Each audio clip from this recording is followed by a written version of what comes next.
එක. වයර් තියෙනවනේ. ඒ ඇවිල්ලා කනෙක්ට් කර. ඔක් කනෙක්ට් කරන් පස්සේ තමයි මේකෙන් විදුලිය මේකට ගන්නත් පුළුවන්. මේකේ බ්‍රේක් ගහුවම මේ ඔක්කොගෙන් බ්‍රේක් වදින්නත් පුළුවන්. ඔක වදිනවා හරිද? අරගේ වදින්නම ගහනවා. දැක්කද? මේක ඇත්තටම හදන මැග්නට් එක සෙට් වෙනවා අරගේ.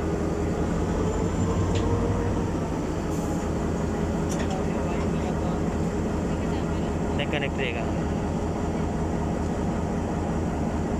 ඔය කනෙක්ට් එකෙන් තමයි එන්ජින් එකේ ඉඳන් මේකේ තියෙන ඔක්කොම කරන්ට් එක මේ බ්‍රේක් ඔක්කොම කනෙක්ට් කරගන්න පුළුවන් උඩ එක වයර් එකකින්.